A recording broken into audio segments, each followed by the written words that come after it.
immaculate-based crookery. I mean, well, so Rune, I think you missed the lead into it. I did. I'm trying out a new show with some IRL friends, and the link to the new channel that it'll be hosted on is in the live show chats, and that's going to be the first topic is this cookbook that I found.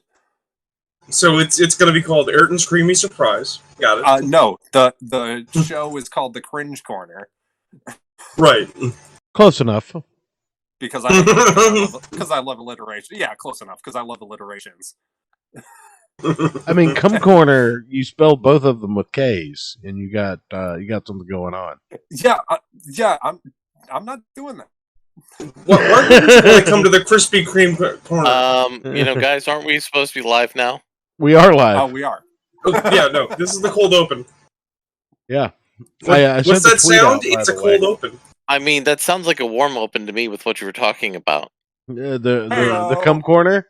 Well, it's warm at first, then it gets cold and sticky, and nobody's happy. I mean, that's just kind of how it goes. But, anyway, 5 minutes of amusement followed by a lifetime of shame and regret. I'm going to need more alcohol for this, aren't I? You probably are. Dead air. And that's called marriage. See, I'm busy doing homework while you're having this delicious banter. Or delicious banter, depending on your perspective. While the dead air perpetuates, I'm going to go ahead and do that. We're just salty people, man. There is a sixth dimension beyond that which is known to man. A multiverse as vast as eternity, as timeless as the Infinity Gems. It is the middle ground between the big two and the indie publishers, between sci-fi and mysticism, and it lies between the pages of the reader's imagination. At the summit of entertainment, the dimension of comics, where a humble service is held. We call this service the Gospel of Comics. Hello, everyone, and welcome back to the Gospel of Comics. I am your host, the Church of Failure, and with me, as always, are my trusty co-hosts, Ayrton McCartney, Larry Bernard, and as always, the infamous RuneKnight. How you boys doing this week? Howdy, hi. Infamous RuneKnight. The infamous. I mean, I'm not surprised. He's a furry, so what do you? Yeah. yeah, but I'm one of them safe hating furries, which means I'm one of the good ones. I mean, you show up on my show week to week, so yes, you are one of the good ones.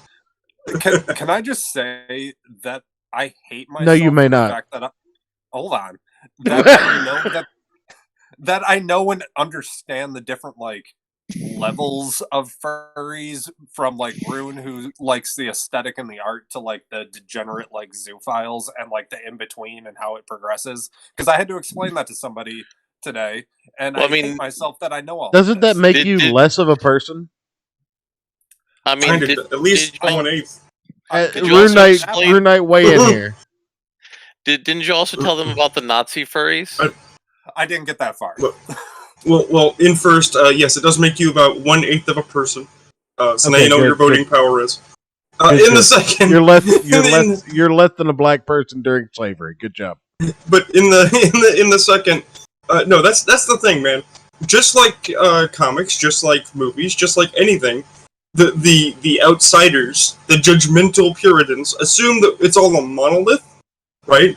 I'm judgmental. I'm judgmental of furries. Don't get me wrong. Oh no, they deserve it. But I'm just saying, a lot of people just assume that all the furries just get together in a big pile of retardation and awfulness, and make animal sounds at each other, and it's because that's what they do. Yeah, but that's just it. Is that it's not true? There are not true who hate those guys. We absolutely hate those guys and wish they would go away. It's like, look, man. You say it's time for the look. It's like you say it's time for the Waffenflammer, and you reach out your hand for the flamethrower, and the guy who hands it to you is in a fursuit because he knows he wants the other furries to die.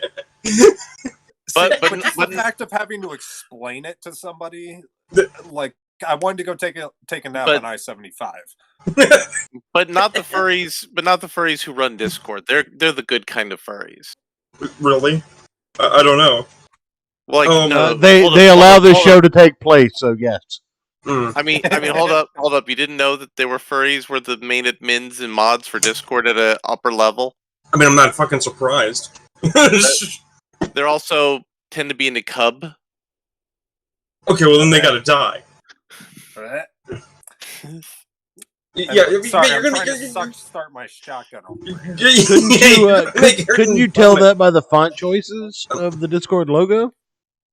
I did not. Look, man, I don't buy into this whole coding idea that everything is coded as something else. Okay? There's no furry coding. I don't have a secret code book telling me what the language of the fur is.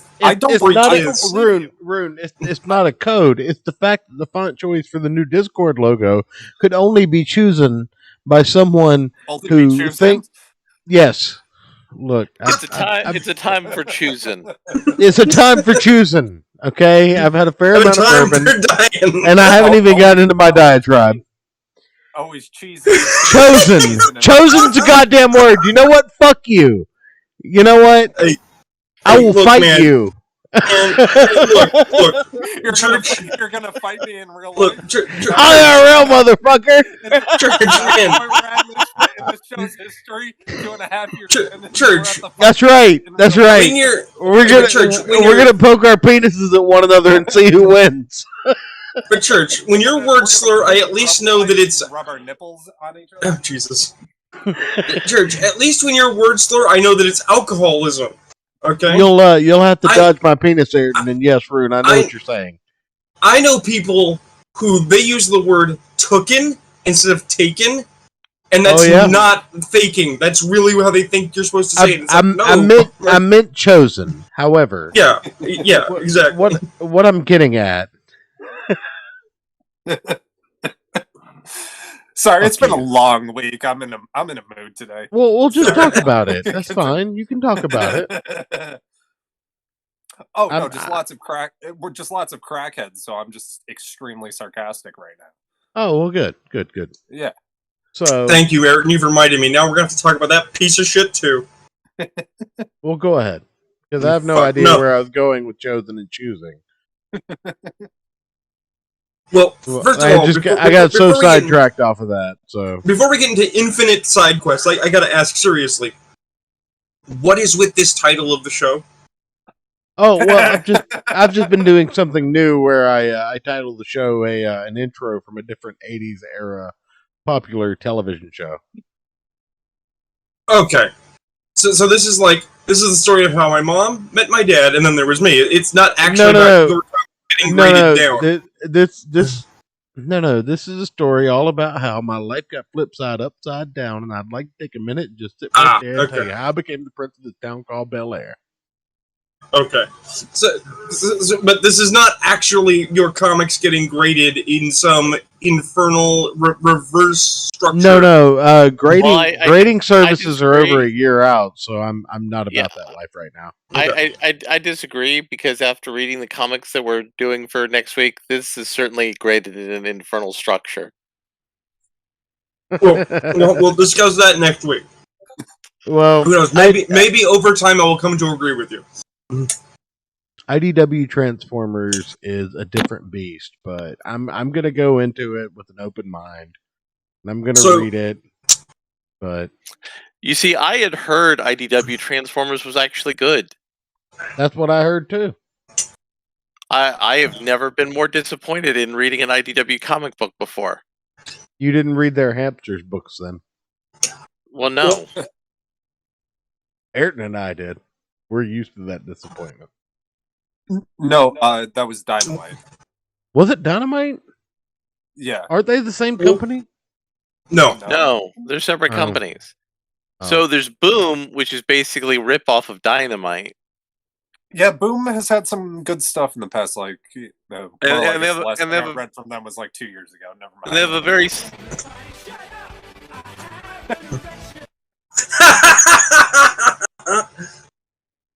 what I was about to say is that Boom and Dynamite have a very similar aesthetic to their construction, and also, as much as they have a house style, it seems to be near identical. I mean, that sounds about right. Well, the other thing is that both Boom and IDW well, I can't necessarily that one specializes, although I'm sure one does.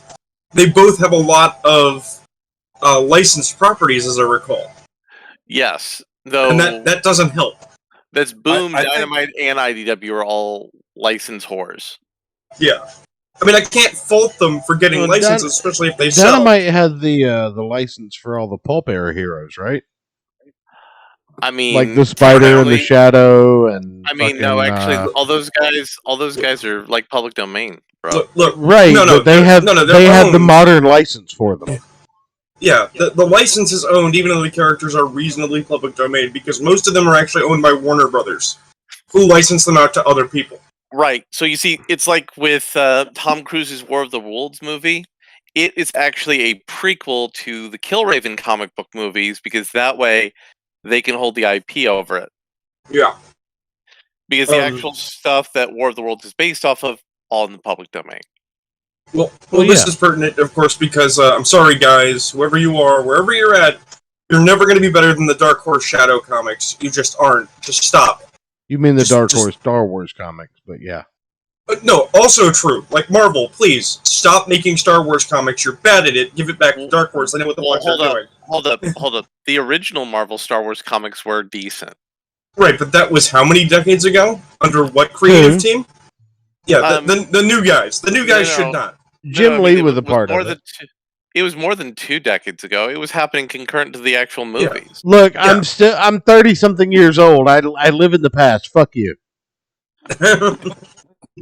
Wait a minute, are you a time traveler? Maybe. Are you a time traveling church? Holy shit. Well, look, I am a living building, so All right, so So you're like Doctor Who, you're bigger on the inside. Yeah. That's what she your mom said. said. Ah, Oh, my That you're poor bigger mother. on the inside? That sounds like she was pegging you. She would. a gentleman never tells. She can't So- stand up. Okay, so when are you going to tell us, Church? so Church, you had this diatribe you're planning to go on, so let's go into that. Should Well, we? either Church's diatribe or my diatribe. You want to I go wanna first, hear- Rin? No, I want to hear Larry and Church spurg out on each other. That's what I'm Okay. looking Hey, I'm just eating lasagna, man. for. All right. So, it's not a secret to this show that I'm a fan of George R. Martin's work, right? I've read and or listened to all of A Song of Fire and Ice books and their Yeah, heroin's a hell of a drug. Look, I did it without smack, so just an Audible account. That's all I needed. So Alright.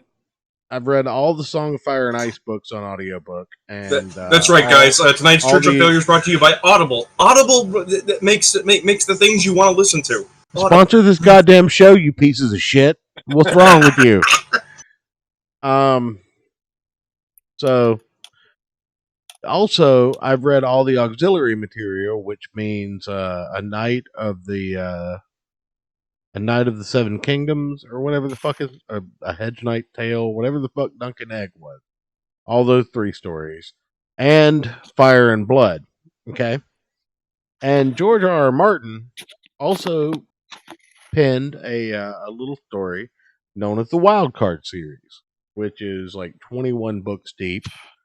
He edited most of the books and contributed to a lot of them. Because it And, was all his role playing game friends who are all Right. writers. right, and he was the GM on most of these books. Wow, he was the GM. That explains a lot. Carry on. So, he likes to exercise this little writer's right, as I like to call it, WR, where you create parallels and similarities in your quote unquote current day work, which means in A Song of Fire and Ice happening 100 years beyond the time of the Duncan Egg storyline, you can create similarities for Sir Duncan the Tall and Brienne of Tarth. I mean, do we need to play the George Lucas quote about it being poetry? It rhymes. Yeah, it's cyclical. It doesn't matter. The fact is, when you create story and plot device from a previous point at an afterthought, it lessens the value of that dramatic storytelling device. Okay. Hit him below the belt, Larry. I mean, first of all, it's called a callback or a call forward, depending on how you're doing it. It would be a call forward if you were doing it with a character who existed in the past, even though it's a secondary writing. But the thing about it is, you know, it's callback or call forward if you're looking at it from the time frame of when the books were actually published. And it's a nice nod to the audience. It's kind of like Stan Lee saying "True Believers" in those little pop-ups at the bottom side of the Marvel comics to make you feel good as the audience that like you've invested in this thing. So here, look, you see the thing that's happening, but it's only good if it's in service to something that's good. It's only good if it builds upon a structure or if it subverts the structure in an interesting way. I And disagree. George R. R. Martin doesn't subvert anything in an interesting way. Well, it's not about subversion, and it's not about like building upon something that's existing. Well, no, George R. R. Martin's entire canon of work is about subversion. But I'll give you that. But the thing is, the subversion that exists within A Song of Ice and Fire needs no auxiliary material that digs into the past. The digging into the past takes away from the subversion that occurs within A Song of Ice and Fire. Well, because you see history repeating itself in not so many terms.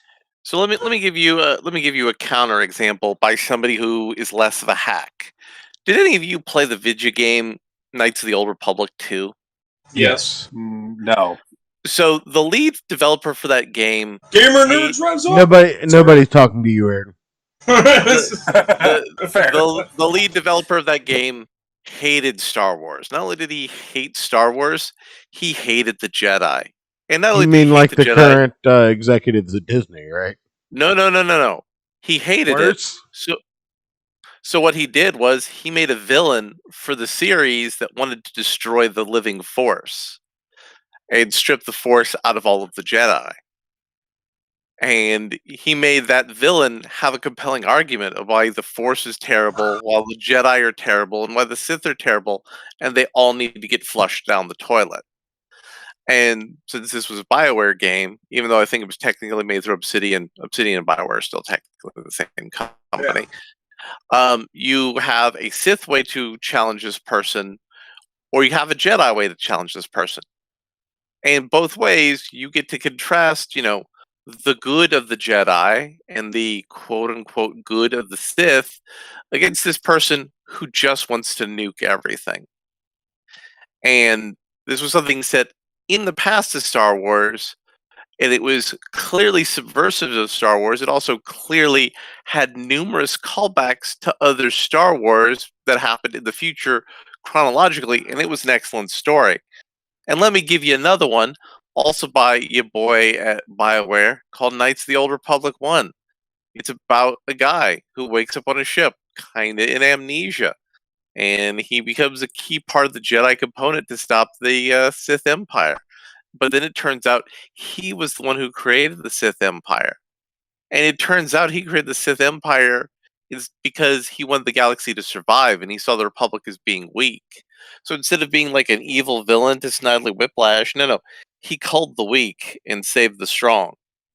And you wanted to have a compelling view of like why his agenda was good, and while his apprentice who betrayed him was a complete and total tool.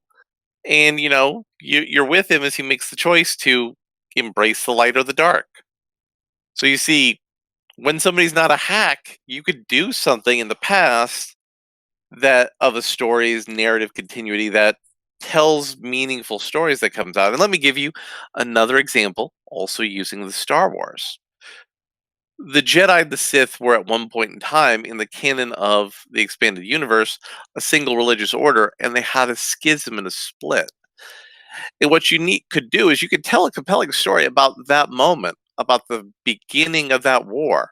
Although that's a little bit more difficult because really things that are like a timeless, ageless, generational conflict, you don't really want to necessarily have there being a canonical thing. You want it to be kind of like the Joker's origin. But that's another area where, again, you could tell a compelling story in the past narratively, and you could do callbacks and touches and parallels if it's in service to a good story. Now, I know what you're saying, but Larry, you gave 3 examples from Star Wars. Can you give an example from something that's not Star Wars? Yes, I can. They are retconning the whole Norman Osborn raping Gwen Stacy angle, and they're doing that in such a way. Wait. Roll it back. They're retconning Norman Osborn raping Gwen Stacy Where and do producing you get bastard that? children. Like justify that statement. Well, they had Gwen Stacy originally in a comic by John Michael Straczynski getting drugged up and impregnated by Norman Osborn. Yeah. It happened. They're now retconning that story. That was actually all a giant fucking mind game involving all sorts of Warren clones. Ugh. So Clone Wars is back. Good job. I don't know if that's a good argument, Larry. But It's not. It's not a good argument. But you didn't let me finish. You didn't let me Okay. finish. All right, This is all tied to the fact that Norman Osborn actually sold his soul to Mephisto, which is all being used to set up Undoing One More Day. That thing they said they weren't going to do, but oh wait, they also said they weren't going to have a wizard do it. Oh wait, Mephisto just waved his hand and fucking did it. Yep. Yeah, no, that's a quagmire.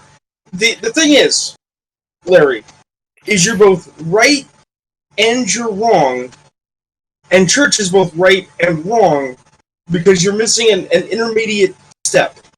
Oh Okay? wow. Oh wow. Joe, Well, no, I'm like middle only ground. right. So I mean, it's your show. You want to say you're right. I'm not going to say you're wrong, but you're wrong. It's okay.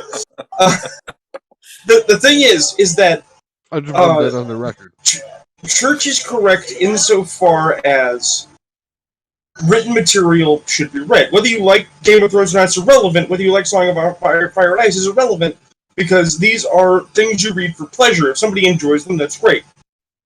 What should not be necessary, which is where you are correct, Larry, is we should not have to read ancillary materials to get the totality of a work. The work, whatever it is, should stand on its own. If you have 2 series in the same setting, separated 100 years apart, you should be able to enjoy them separately as their own thing. And only Rune. the person who's really digging into it should enjoy Real quick. wow, these are really similar. Can I stop you real quick and Sure. reinstate the point of the But I am going somewhere. No, I understand that, but I Yeah. want to reinstate the point of the argument because I think it's gotten lost in the counter argument. Yeah. It's not that a work stands for itself in any situation. It's that you go back with ancillary material and you retcon parallels and similes in storytelling. Well, And I think that is a problem, and I think that is cheap. Well, the thing is that Go ahead. the thing that I was getting at is that where Larry is wrong, hi Larry, is yes, you can do that thing meaningfully in well-crafted hands if it's by intention, but you can't do it posthumously or after the fact. And we know this because you brought up comics, so let's use a comic example because it's what I was thinking about. Hot takes that are going to get Joe shot. Wolverine's backstory is garbage. The Weapon X storyline is garbage. Hold Let up. me finish. Which backstory, though? Let me finish. They've thrown like 4 or 5. Let me finish. We go all the way back to Byrne and Claremont, right? And the introduction of Wolverine, and the introduction of the Weapon X storyline, and the idea that he was a government agent, whose brain was washed by the Canadian government to do spy stuff. Solid, right? Be real careful, Rube. Oh, I know. But here's the thing.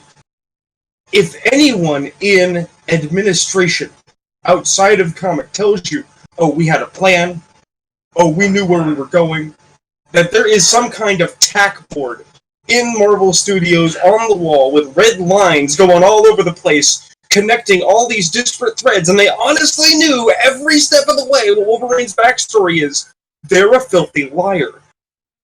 Well, yeah, Okay. that's like George Lucas's original vision for Star Wars. That's also a lie. Right. They introduced this idea, they padded it out for 30 years, and then we got a book of dubious quality, some people love it, some people don't, called Wolverine Origins that frankly I find kinda because the ultimate answer of who is Wolverine is not interesting. James Howlett is Hold up, don't forget the backstory they threw into the Marvel storyline. Right. Well, and don't forget the End series where they had Wolverine 200 years in the future with like his brother who has nondescript powers has been controlling and fucking with his whole life. But the reason I bring it up, there's a ton of dumb bullshit they've done. The reason I bring it up is because that's all retroactive canonicity going all the way back. None of it was ever contributory. Individual stories were good. Individual characters were good. Individual plot concepts were good. The story of Mariko in Japan is amazing. But hey, you remember how they decided? You remember they said they were a whole tribe of mutants who were just like Wolverine, and then they eliminated all of them. Right, they murdered the wolf people. It's stupid. But that's the thing is that many plot lines were added just to create filler and the appearance of mystery.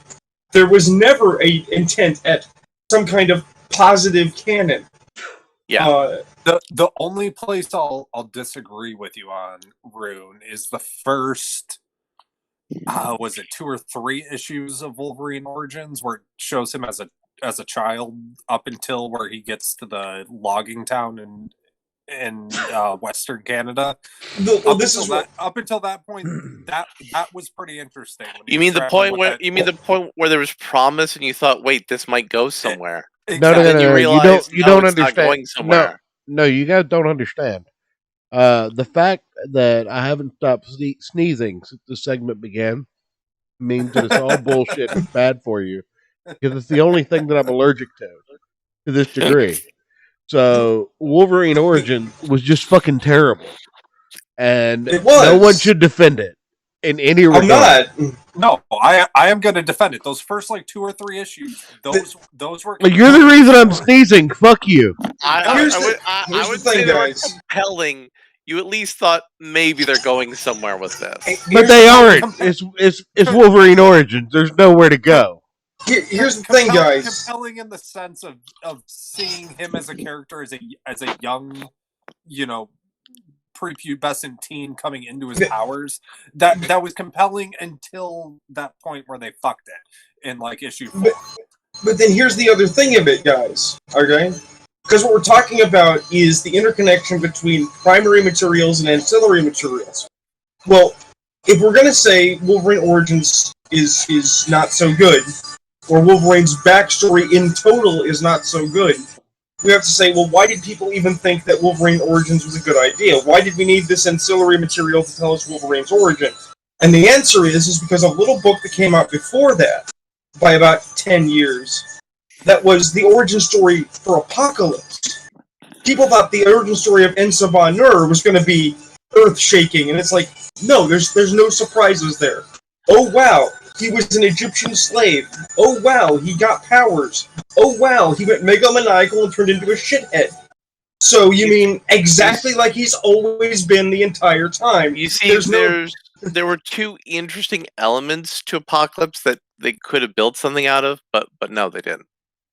But that's the thing. They connected him to Ram Tut. That could be kind of interesting.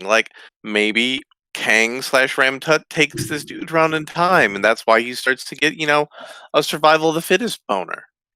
That could have been interesting. I mean, let us utilize this as a tool for consideration because of where you end up with a problem when narrative collapses. Okay, I have a book on my shelf over here, right? Which is a threat. It's a Thanos book about a threat to the multiverse because a group of exotic aliens who all have the ability to generate cosmic cubes, right, wanted to create a unified, penultimate sort of cosmic empire, right? And they did this by going from planet to planet and stealing local life forms to see if any of them could actually contain the might of the cosmic cube. Well, I mean, that's Right. stupid. That's Oh, very stupid. Sure, but here's the thing. The guy that they picked, because he was megalomaniacal enough to wield the power, right, and somehow humans are an excellent template for this kind of thing, was Akhenaten, right? And over the course of this comic, they tie it into Doom, they tie it into Kang, they tie it into a bunch of things, right? The various deities, the Asgardians, the Greek pantheon, the Egyptians are all kind of worried about this. They never mention Apocalypse. The fuck do you mean Ensaba Nor doesn't have a response to Akhenaten being a cosmic threat? You damn well bet he should, because he's an actual Egyptian from ancient Egypt. But no, they just forgot his existence, because why bother? We've already got Thanos. Right? So, in terms of backward canonicity, it doesn't... Apocalypse versus Thanos, who you got? Oh, that'd be neat. But Apocalypse. Thanos, because Thanos has like rebooted the universe like 2 or 3 times. Non-gauntlet Thanos. Hold up. Thanos has rebooted the universe without the gauntlet 2 times. Yeah, I actually... But Apocalypse is 4,000 years old. Here's the thing, though, just pertinent. I still back Thanos, not because I'm a fanboy, but because Thanos is a forward-thinking, science-based superhuman. Okay? Cube or not, he's interested in understanding the fundament of his reality. Ensaba Nur, despite having 4,000 years of life, is basically not much smarter than the Mandarin. He found an alien space... He's got 4,000 years of life with humanoid experience. Right, but he's only just like the Mandarin. Like, he has no clue what the fucking Celestials are doing. Well, that's the thing. Is that I'm trying to say, Church. Just like the Mandarin, he found himself an alien spacecraft with which to further enhance himself. But they've never gone into, did he use this to travel the galaxy? Did he expose himself to new cultures and ideas? No, they did. They did with Apocalypse. He never has. He's always used it as an Earth vessel. Right. He stayed right here in his backwater hellhole to rule over the small pond. That's really uninspiring in your villainy. I don't know. I think just with his power set, he's got Thanos beat. If we're talking no gauntlet. I mean, at that point, there's a lot of contextual stuff to talk about. Is there prep time? Does Thanos have access to his technology? Is it just a 1v1 in the street? You know, I was assuming like a battle. No. To bring in a Secret Wars reference. Well, sure. Well, I mean, we're already talking about the Beyonders who created the cosmic cubes, which led to the creation of the Beyonders. So we're talking from a starting point that already references Secret Wars. Well, let's actually take a step back and take into account that Thanos, without the gauntlet, could probably easily fuck up the Hulk. Right? Mm-hmm. Mm-hmm. I don't think Apocalypse could. I think that the Hulk's top level outranks Apocalypse top level of endurance. Like, the Hulk's top level of strength and endurance outweigh Apocalypse, I think. Well, let's consider this. This is not me shit-talking Apocalypse. This is me shit-talking bad storyline. Okay? Apocalypse has had multiple children across multiple generations. Basically, they're also part of a secret conspiracy against Dracula. Right. Has that ever succeeded? No. Alright. So, then we have Apocalypse in the ancient world is rearing armies and conquering nations. And who rises to stop him? Of all people, who arrives on Africa's shores to raid, pillage, plunder, and kick-ass take names? But Thor and a bunch of fucking Vikings. Cool. Except, oh wait, did Thor actually stop Apocalypse? Did he end him right fucking there, like you know he could? Oh, no, he just beat him up and sent him packing, and Apocalypse came back again, because Apocalypse always comes back. That doesn't make Apocalypse a better villain, that makes Thor a shittier hero. No, because also- it's well. Hold on. It's been debated that one of Apocalypse's powers is actually invulnerability. It's not. It's not. He uses the alien tech to come back from the dead almost repeatedly. Yeah, the Well, Celestials. Isn't that basically the same thing? But no. No, Here's the because thing. he's- Here's the thing. The reason that it's debated is because there's no beating that can take him all the way to dead where he's unable to use his alien tech. Because you'd have to destroy the alien tech, and nobody's hunting it down for some No. reason. He's basically... What I'm saying is, Rune, you have to understand that there are people and things and tools out there that in certain combinations, if someone walked into your front door and engaged in combat with you one-on-one with this combination Right. of tools and or skill sets, Mhm. that they would end you to the point that you couldn't crawl to a rejuvenation pit, right? No, see, I But get also- that. But also, here's Rune, the thing. Rune, Here's the thing, though. if I showed up at your house with the Rambone, you're done. But You let's would leave with a sore asshole, Ayrton. That's what would happen. But let's back up. You can also I said argue me that versus Rune, not me versus Rune's mom. you can also argue that Apocalypse is just a pawn of the Celestials, and Thanos is actually considered a peer of those beings on that level of class. Here's Well, no, the thing. I want to finish out my train of thought though. Okay. All right. Like there's no ass whipping that Apocalypse has ever taken that he's been so fucked that he couldn't crawl his way back to his rejuvenation pits and recover faster. There's nothing saying that he wouldn't eventually recover anyway. Here's the thing, okay? Because we've got at least 4 different schemes going on that got to be addressed. One, as I've already stated, Apocalypse is basically a different version of the Mandarin with an alien ship, right? Thanos has his own innate powers as an Eternal. A slight trivia fact: Apocalypse is actually a stand-in for the Owl in the story that he was created in.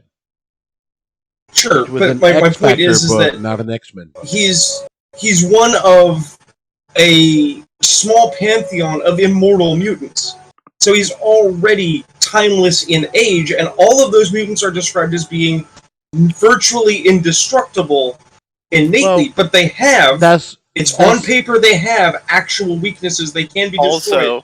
For instance, Mr. Sinister is one.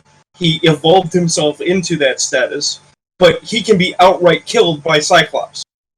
Also, Thanos is a mutant Eternal. So while there's immortal mutants, he's an immortal being that's also a mutant on top of being an immortal being. Right, which brings us to the third thing, which is Apocalypse isn't just a stand-in of essentially the Mandarin. He's also, in a lot of ways, much like the Mandarin, a stand-in for Ra's al Ghul. Because we've seen the story. We read it. It's actually a good novel. What if Batman goes the world over and destroys all the Lazarus pits? Well, Ra's al Ghul actually stays dead. It's funny you say that, Rune, because in the Amalgam books, in the parody of Batman the Animated Series, where they had Dark Claw the Animated Series, Ra's al Apocalypse was the main villain. Now, I want to bring up a point. So you said that Thanos is basically like on par with the Eternals, and Apocalypse is just a puppet of the Eternals. Hold on, He's a peer. He's a peer. He's someone they respect as someone in the same neighborhood. Alright, we're splitting hairs. Real quick. Just definitions of terms. I have an analogy. I know, but I don't want you to get confusionated. So Church said that he was a pawn of the Celestials. No, I said Apocalypse was a pawn of the Celestials. Right. Apocalypse is an Eternal as a mutant, but that is not to be confused, good job, Marvel, with the Eternals, the cosmic level entities with the same fucking name. Okay, I said the wrong people. Celestials, whatever. It's fine. I'm just letting you know. It doesn't matter. I'm just saying we know our lore, guys. Right. The Celestials made the Eternals. Yeah. And they would consider Thanos someone to respect, and Apocalypse is a tool of theirs. Okay. Carry on. So now let's go with that premise, and I'm gonna go a little Alex Jones. If that I don't like fucking putting mutagenic mist in the water. If that premise is true, who would win in a fight? Let's assume, David Rockefeller is part of the Celestials, and George W. Bush, circa 2000, is a pawn of the Celestials. Who's going to win in a fist fight? I'm giving it to George W. Bush. I mean, all you need to kill the Celestials is Sue Storm. Sue Storm actually has the ability to kill them. So I'm just saying, if we're going that route, if we're talking about who's controlling everything versus who's the pawns, and who's putting chemicals in the water to turn the freaking frog gay. Here's the My thing: point is, I'm telling you, W circa 2000 is gonna kick David Rockefeller's nuts right up into his throat. Here's the difference, all right? And I'm gonna explain this by using the only good line, the only good scene in a terrible fucking movie. Okay? In Man of Steel, when Zod curb stomps Kal-El, he asks him, "What have you been doing with your life? On a farm?" And everyone laughs and memes, right? But this is real quick.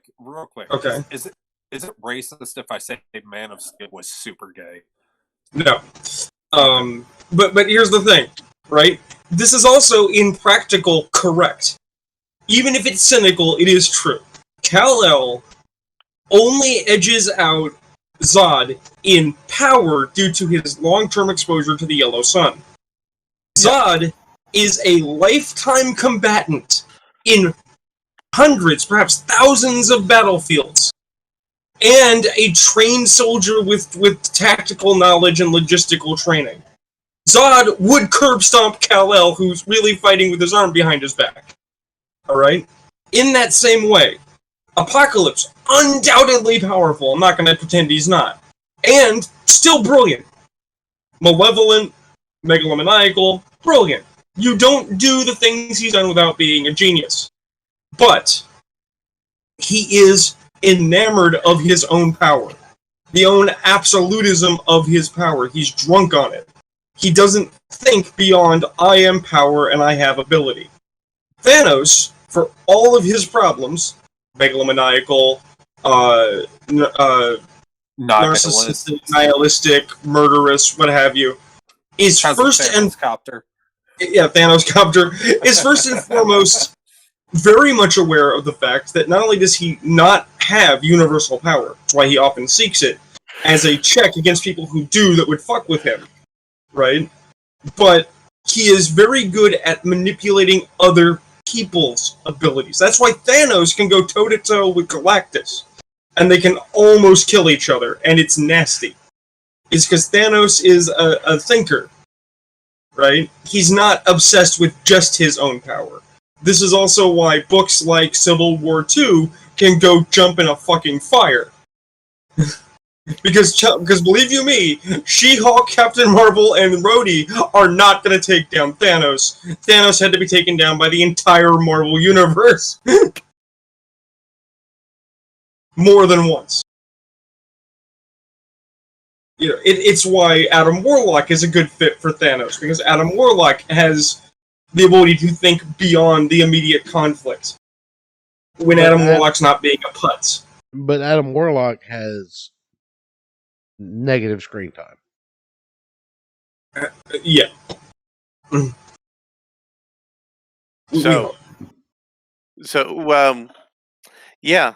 So the core takeaway from this is you can thread something good into retro continuity, but you usually won't.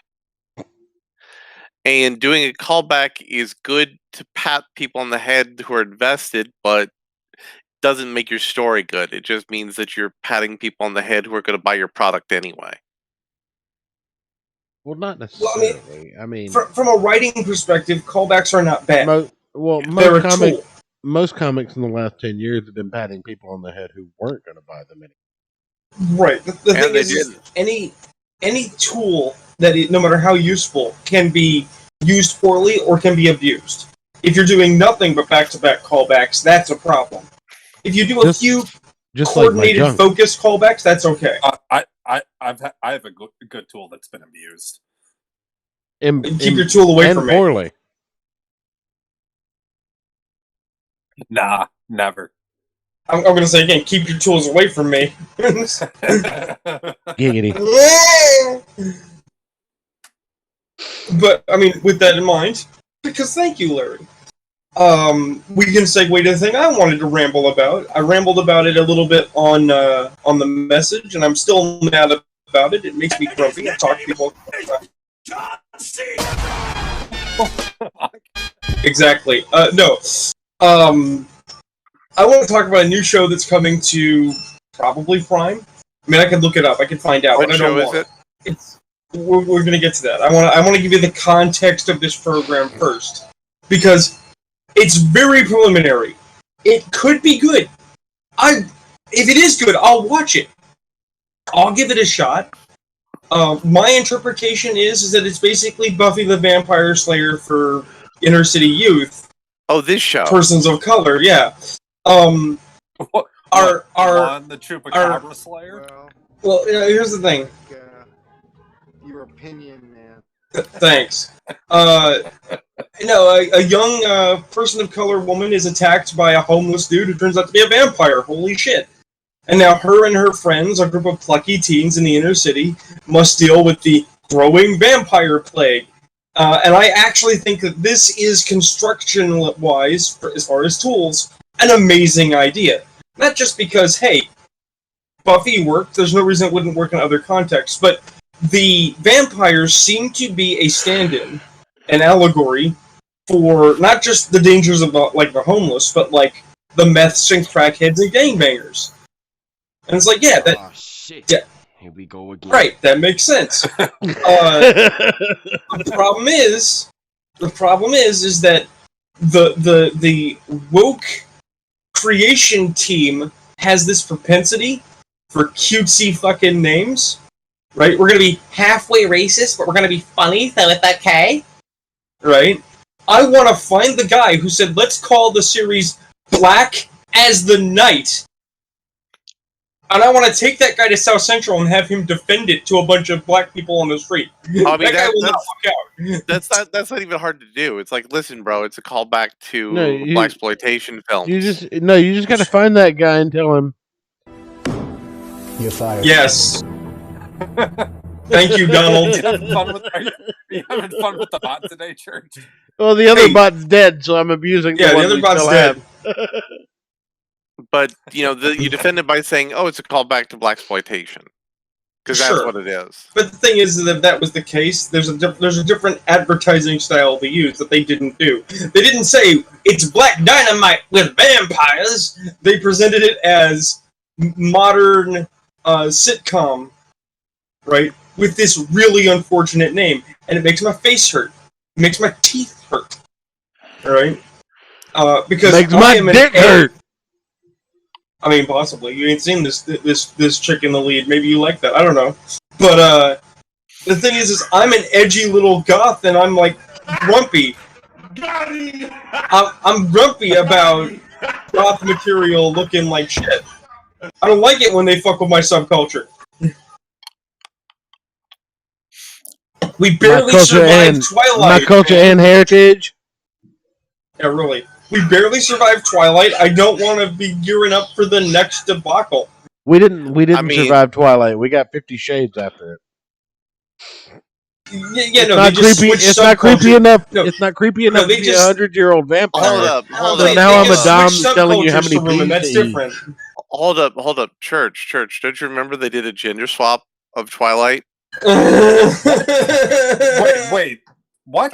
No, I don't. Yeah. I don't have enough nooses for you to tell that story, Larry.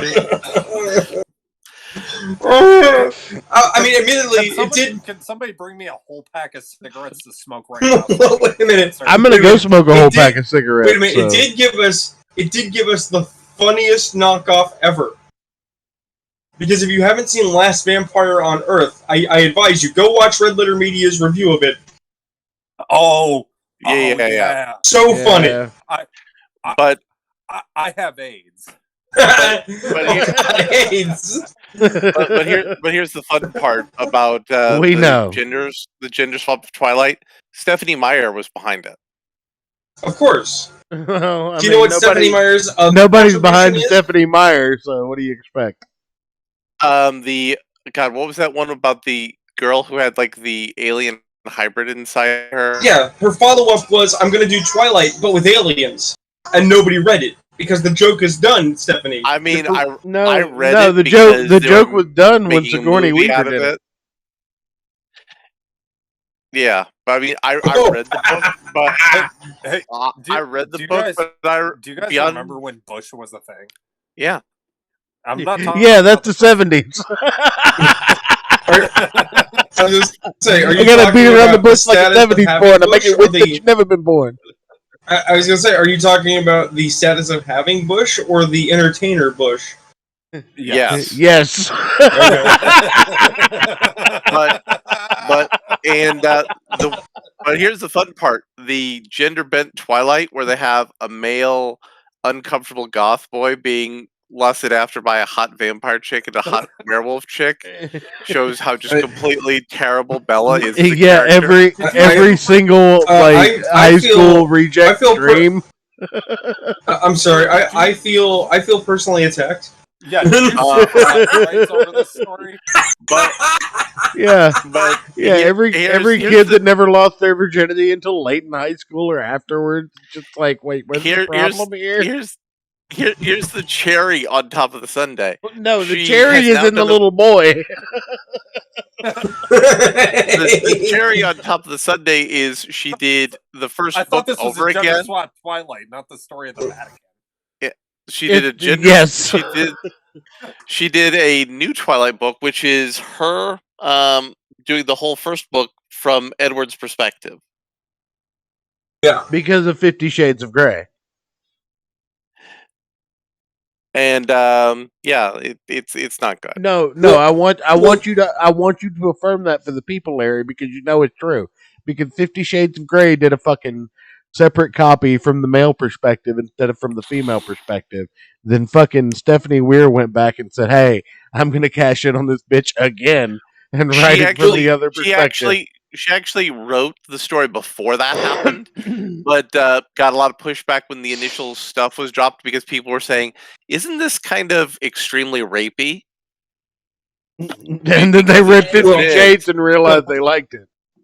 Well, I'm gonna bring up something here, which people are gonna say like that's not relevant. Like it is, because we are talking about a genre, you dumb fucks. Vampires. Even if you're not doing sexy vampires, vampirism is a little rapey. Well, no. Yes. No, because vampires have to be invited in, so you have to let them do it. If you tell them just to fuck off and say no, you can't. No, sir. You don't. You don't have to be invited at all. You just have to grab some dumb shit off the street and eat him there. He's not in his house. I mean, that's fair. Okay. But no, let me tell you some. Church wanted me on this show to go on about gamer shit. Let me tell you some gamer shit. Let me tell you about a little story about an organization. Speaking of which, you want to come on to my new show to talk about furries in a few weeks? Sure. But let me tell you a little story about an organization called the Mind's Eye This is a Society. story all about how the Mind Society got flipped upside down, and I'd like to take a minute to sit right there and I'll tell you how they came to shitload of the town called vampires. I mean, yes, that is my life story. Here we go. This episode of the Gospel of Comics is brought to you by Raycon. Brought to you by Will Smith. In matter of point, guys, can we get Jaden Smith on this show? No. He's dumb enough. It's Smell With. No, we're sponsored by Smell With. It's the off-brand version. But seriously, let me tell you about the Mind's Eye Society. So back in the day, the Mind's Eye Society was the official White Wolf Club. Used to be called the Camarilla, and it was full of vampires. And White Wolf Games, if you're not familiar, was really. Wait, I'm sorry, Rune. Okay. in the past couple of days, I've watched like 2 hour-and-a-half long interviews with Alex Jones. Okay. You're talking figuratively, right? You're not talking about like interdimensional psychic vampires coming to suck on the souls of children, right? No, because that game book didn't sell that well. Yeah. No, that's actually the answer. That book did not sell well. The thing is back in the day, back in the 90s, when the Camarilla Club was new, White Wolf as a company was really immature because it was a bunch of dudes who just were nerds that made it big all of a sudden. So they made lots of design decisions that were very questionable. Well, in fairness, a lot of the guys had made their mark in some strong but not D&D or Call of Cthulhu strong games. Well, one of the things they did as they were developing their game is they said, hey, what if we broach the question of subculture, right? So now you had vampires who were in BDSM, you had vampires that were into blood play sex, you had vampires that were into paganism, you had vampires into a bunch of different things, and it drew a lot of attention. People really enjoyed it, because now I can take the idea of being a scary blood-sucking monster, and I can combine it with my, most socially acceptable degeneracy. You would have a vampire clan where you could realistically have Nazi vampires. Yes. And black militant vampires in the same vampire family. Because they're at least well, because the thing is, here's the thing. This show now. Here's the thing. They are at least all vampires, and they're all anti-monarchist. So it's like, look, first we're going to take down the monarchy, then we'll turn the guns on each other. And that's called being a Brujah. But the thing is that for decades, White Wolf, and by extension the Camarilla Club, made its bones on we're not your dad's role-playing game, right? No, we're your mom's role-playing game. They made that, literally, because more women were attracted to being sexy vampires. They made their money on the idea that stiff shirts play D&D, hardcore badasses play vampire because it's dangerous and weird. Okay? Wait, hold on. Did you say hardcore badasses? Yes. I did. That was the inherent marketing thing. Hey, in a White Wolf game, you can play a character with savage genitalia as an offensive weapon. I'll give them credit. I know several Hell's Angels that are playing that game. Ayrton, instead of a trilby, you can wear an actual fedora. Ayrton, let me make this comparison, okay? White Wolf was the Mortal Kombat to everyone else's Street Fighter. Okay. Which is ironic because White Wolf made a Street Fighter game. They did. It was bad. So the thing is I was in the Camarilla for 15 years. Hold on, Vern. Real quick. Ayrton, spoiler alert. White Wolf made a bad game. They made several. They've also made some great games. It's surprising. But the Street Fighter game is bad if you run it as intended. If you run it the way the game actually runs in the real world, it's actually hilarious and great. Oh yeah. But I was in the Camarilla for 15 years. Okay? I joined at the end of Vampire the Masquerade's original production run in a thing called the Year of Fire. And I was there for the beginning of New World of Darkness, had a lot of fun, made a lot of friends. I got run out of that club. How did I get run out of that club? Because I'm one of the dangerous people that makes other people uncomfortable. Because the club decided in its infinite wisdom that what they needed to do was embrace safe places and control language. They drank the Kool-Aid so deep that people in good standing who had never caused problems for 15 years with reputations for honesty and fair play were kicked out so they could keep cheats, liars, and thieves. Check the live show chats, guys. Okay, yeah, I just saw it. But anyway, what's the particular point of this rant where we're I'm sorry. Hold on. Yeah. Hi, Moody. I have What's up? Fellow gamer. I am speaking of the evils of the MES. So, Rune, I Yeah. know. you said they drank the Kool-Aid. Yes, it was cherry, clearly. Okay, it was cherry. That was going to be my question. Yeah. What flavor was it? No, the thing is, okay, is they decided that they needed to put in some controls to make people comfortable. Okay, and this isn't a bad idea. And they said what we're going to do is we're going to use hand signs instead of people talking to each other. So if you're at a game, if you're at a gathering, if you're at a thing, a club function, what you are supposed to do is look around and see if somebody is possibly not having fun, and gesture at them like you're a diver doing scuba. Thumbs up, everything's cool. Thumbs down, everything stops immediately. You walk over, you interrupt that scene, you stop, you call a storyteller, and you have it out. And that scene rewinds, undoes, and didn't happen for any reason. And the person who's saying they're feeling bad does not have to explain it.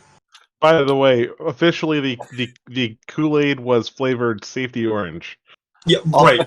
All I have to say is that this is wild to me because I played in One World by Night, the game where everybody knew in character and out of character that there were several Tremere Chantries that had Sabbat Thaumaturgy and nobody did anything about it. Gets better. So the intermediate of I'm okay but maybe not is you just wave your hand in the middle like right? Same immediate result as a downvote. So if you go I'm okay but not really, everything stops, undone, rewind, right there. And it's like, and don't abuse it, guys. People abuse it. They absolutely abuse it because now there's no consequences for any actions you take. Consequences make me feel bad in my Fifi zone, so we don't have them. Okay, well that's pretty stupid. That's pretty awful. Where on the body is the Fifi zone? It's somewhere in between my thighs and below my stomach. Stranger, don't touch me there. That is my no-no square. But they tried to extend this to Discord. They wanted you to use, in a stream of consciousness chat where everyone's talking, they wanted you to use emojis to indicate your comfort levels. Let's see. What if you're comfortable with pretty much anything? Well, then you got no problems. Just don't get your comfort level on somebody else, because then you have a problem. Well, hold up, Ayrton. Ayrton. I'm going to get my comfort level all over everybody. Actually, Ayrton, you have a problem because you have to set your comfort level, or else you're trivializing other people's discomfort. Right. And you have to set a real comfort level, not a I'm comfortable with everything level, because that's also considered trivializing the people's discomfort. Can one of you guys overnight me an aspirin? But here's the thing. This is why I bring this up. In this game, when they started introducing this stuff and there were big pushes, I got problems because characters used dominate. You were not allowed, or at least it made people uncomfortable, to have their characters mind controlled. Literal mind rape was not okay in a game where mind rape was a fundamental part of the game. Further, it's how you as a vampire got away with, feeding on people and not having the authority figures come to burn down your shit. Same with Majesty. You're not allowed to be a vampire who puts on an aura of how awesome I am, worship me, because it subverts people's agency and makes them feel uncomfortable. Because now you're being a manipulative stalker. Let me put this in context that I can relate to. So, in the game we've been playing, basically, that's how it is. Your character can't exist. My character would have been me 1,000 times. Your character. I would have gotten the Cosby and R. Kelly treatment. Right. The fact that your character implicitly molests and steals life energy from your student body makes you uncomfortable to everyone else who had to deal with a skeevy college professor at some point. Therefore, you can't play your character. Because someone, somewhere, somehow, not in our game, might feel uncomfortable. So they're unpersoning people. Right, but it's okay because they're doing it, not you. This reminds me. Of. Hold on. So because the idea of the powers of my character, even though in character I'm not necessarily always comfortable using those powers, but sometimes I have to. Right. I'm still the bad guy. Here's the thing. From a real-world, actual player perspective, the fact that you, the person with those abilities, feel a little uncomfortable using them, but you use them, that is how it's supposed to be. The character is supposed to make you a little queasy, but also, because you dared have the powers at all, other people assume you are immediately the worst kind of person because this is your power fantasy. To them. Let me tell you a story about a time I was playing a Ventru. And the Ventru Justicar sent a series of packages to all the Ventru headquarters around the world, which had a series of absolutely identical Chinese men who were dead inside them with hooks. And when you hung the Chinese men from the ceiling of the buildings, carved into their backs in traditional Chinese characters is... Did a fortune fall out of their ass? No. The thing written on their backs in there is obey the traditions. Sweet. Now, that's pretty hardcore. Vicissituting a bunch of Chinese men, especially when your archons were all demonstrating blood brother powers, was the thing. Was the thing that happened. And, that's something nobody should have been okay with. Yeah. And then later, a friend of mine, because that happened over an email list, spoofed the guy who was running the Ventru Justicar over the email list. And then later, his character was seized because he spoofed the guy on an email list, and his character was put into an eternal torture and torment while the Ventru Justicar used his level 6 vicissitude to take on the dragon form. So I need to check. Okay. We all know we're not actually these characters, right? You and I know that. Okay, Ayrton. I can't actually suck the life force from people. Ayrton. You and I know that. Ayrton. So, because you made the choice to be that character, to those people means you want to do those horrible things in some metaphorical or literal way. No, I got this character because I was being a smartass and said I wanted to be a psychic vampire because Alex Jones right. No, it was funny. Right, Ayrton, you're using rational thought again, which involves logic and reason. Yeah, that was your mistake. I'm sorry. I will just go smoke a huge fucking. I'll go smoke a huge fucking blunt and take a bunch of mushrooms, and I'll be a fucking commie libtard retard. Here's the thing, guys. My life and here's not the thing. Have any fun. Here's the thing, guys. To distinguish between a goddamn fucking fantasy game and reality. No. Here's the thing. They know it's a fantasy, but the fact that you chose that fantasy means you want to do something like that. Fucking choose guys, it. I was shit talking and Rude said, "Yeah, I can make that character work." Yeah, no. Like, okay, I guess I'm doing this now. Well, see, if anything, they would assert that I have victimized you with my institutional patriarchy because you said, "Can I do this bad idea?" And I made you do it. No, you didn't patriarch me because my beard is more epic than yours, Rune. I don't know about that, man. I mean, I've seen Rune's beard. Rune's beard looks like he's living in a mountain, writing a manifesto on an old keyboard. Yes, but other than that, mine's halfway down my chest at this point. But here's the thing. Here's the thing, though. This kind of situation I just have outlined is not posthumous. It's not in some far distant past. Moody and I are in a different org with entirely different people right now in a situation where people are like, well, okay, you can do these things, but we don't like these things. And we're like, but wait a minute, that's what we came here to do. And they're like, yeah, but it makes us feel bad in the fifis. And it's like, wait a minute, you're telling me that we raided a city, we're murdering Giovanni, and you're not okay with that, but you're okay with playing in a game where the Tremere led a thing called the Omen War, where they genocided an entire clan of peaceful Medicans and set them up for it by having everyone else get on board, while doing a literal holocaust on 3 other clans to create a slave race of gargoyles. And this is what you have a problem with. Okay, So I understood like every third word you said. All Okay, right. let me do this. Please, Moody. I'm yeah, gonna shut up for a okay. little bit. I'm gonna drink my soda. Go ahead, Moody. Okay. I'm gonna take a piss while you do your thing. Would you like me to wait for you to return? No, you're good. No, he's got a bottle. He's gonna do it right here. You know what? You get on with yourself. Whatever. I don't like putting chemicals in the water that turn the freaking frogs gay. If you're gonna lock us down, All I right. will eat All your right. ass. Okay, Moody, the floor is yours. Also, welcome to the show. Yeah. Hello. So here's the deal. I actually think a little bit of what Rune is saying is a bit hyperbole. What? Yeah, No. just a bit. Rune? Well, here's the thing. Hyperbole?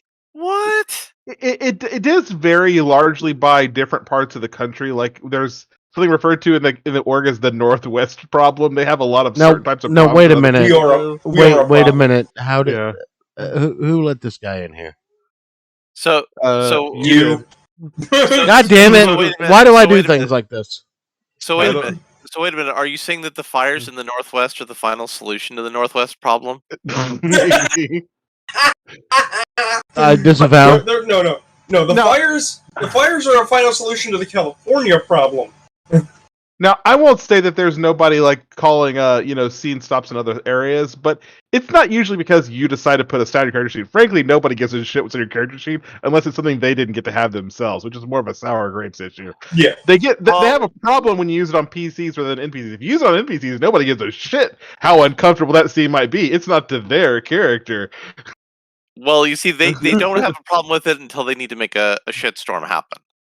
Yeah. So the current situation is a case in point, right? There's two groups that are fighting over the basically genocide of a third group. Now, here's the kicker: the third group in question has no players in it. It's NPC. It's two groups of players fighting over whether this NPC group lives or dies. Now, one group has overpowered the other, and the group that's been overpowered is going, but we're willing to say that, we can see that we lost, but you don't actually get to genocide the people you came here to genocide. We get to win that victory. It's like, whoa. That's literally the only victory that matters in this conflict. If we don't get to genocide people, Now, wait it's a not minute. our victory. Wait a minute, Matt. No. And so there's people on the losing team saying that the storytellers are having favoritism towards the winning team. It's like, Also- one team will win. You realize that, right? It's the Giovanni. You can't really genocide the Giovanni. It's a Dark Ages game. We're genociding them before they become the Giovanni. The Cappadocians are taking Augustus out. Yeah, so Yeah. they ended up deciding to embrace a different Italian family instead. So the Giovannis never stop being ghouls in this game. I mean, can we all just agree that the Wops need to just fuck off? I mean, look. You see, the thing though is Augustus. He was a powerful necromancer before he was embraced. He has a backup plan. Sure, that's called plot. Sure, and there's still on the table of what, if anything, happens or can we even do with Augustus, right? It's possible Augustus walks on this whole thing, but just because Augustus is a powerful necromancer doesn't mean the rest of his family is. I believe Augustus is going to get Diablo-rized. That's what I believe. I mean, he still's got the blood. And if somebody tries to Diablerize him, he just takes over that person. I mean, that's called plot. I mean, to be fair, on the other side of that, there is a shit ton of very powerful necromancers on the assault team as well, who are probably par for par equal to Augustus. But the crux is about the player agency versus character agency versus logic. Is what's actually the problem here. That the logic is that side B has lost to side A. Side A is trying to negotiate a reasonable result. Side B does not want to be reasonable at all, and is saying we don't have to be reasonable because you're making us unsafe. I mean, it's the whole safe space mentality, which has been demonstrated in psychological research to make people not only feel unsafe, but to increase the risk of violence. So again, I'm still trying to understand this. the last video game I played, just to put this in context, was like GoldenEye N64, right? Right.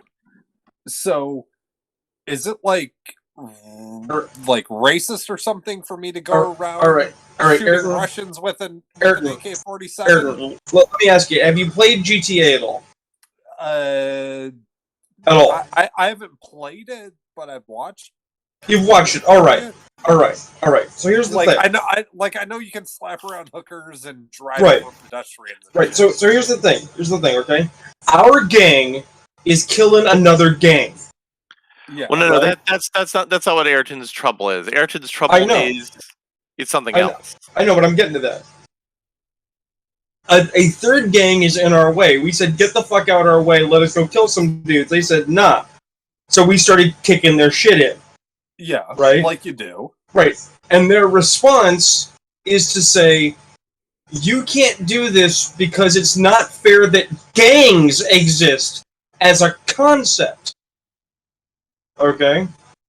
Except the context of the game is GTA where gangs exist.